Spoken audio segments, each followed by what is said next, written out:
أنا عمري ما كنت متوقعة إني أتكلم في الموضوع ده، بس حاسة إن اللي حصل لي ممكن يغير حد غيري.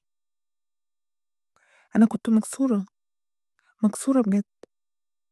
كنت ببكي كل ليلة والناس شايفاني بضحك وبعيش، بس محدش كان يعرف إن كل يوم كنت بقول يا رب، هو أنا عايشة ليه؟ في الصلاة كنت بصلي بس مش منتظمة، وكنت بدعي بس بدون يقين. كنت حاسة إن كل الأبواب مقفولة وكل الدنيا ضدي، لحد ما في ليلة كنت منهارة. قعدت لوحدي في الأوضة، طفيت النور وبكيت، وبكيت من قلبي، ووقفت وقلت يا رب، لو ليا مكان عندك، لو لسه بتحبني، افتح لي باب، بس باب واحد يا رب. أنا ما كنتش فاكرة الدعوة دي هتعمل حاجة، بس حصلت لي معجزة.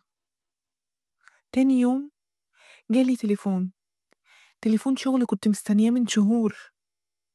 أخيرا اتقبلت. أنا مش مصدقة ازاي ده حصل. شخص قطعت علاقتي بيه عشان بيبعدني عن ربنا فجأة اختفى من حياتي. قلبي اللي كان متلخبط ودايما موجوع بدأ يهدى.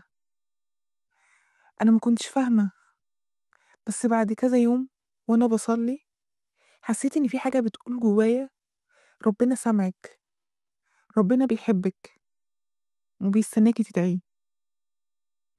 ساعتها دموعي نزلت تاني، بس المرة دي كانت دموع راحة، وعرفت إن ربنا مش بعيد زي ما كنت فاكرة، أنا اللي كنت بعيدة.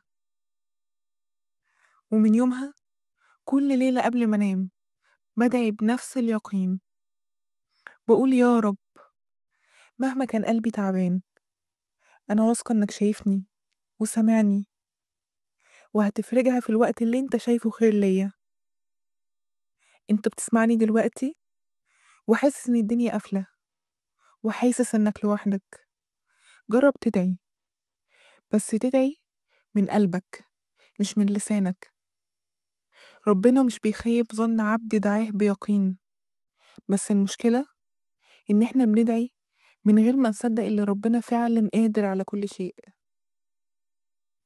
انا مش عايزاك تخرج من الفيديو ده غير لما تدعي ربنا، لان نظرة واحدة من ربنا كفيلة تغير حياتنا كلنا. ولو حسيت بأي ذرة أمل دلوقتي، اشترك في القناة وخليها تبقى بداية لطريقك مع ربنا. ممكن تكون دي الرسالة اللي انت مستنيها دلوقتي.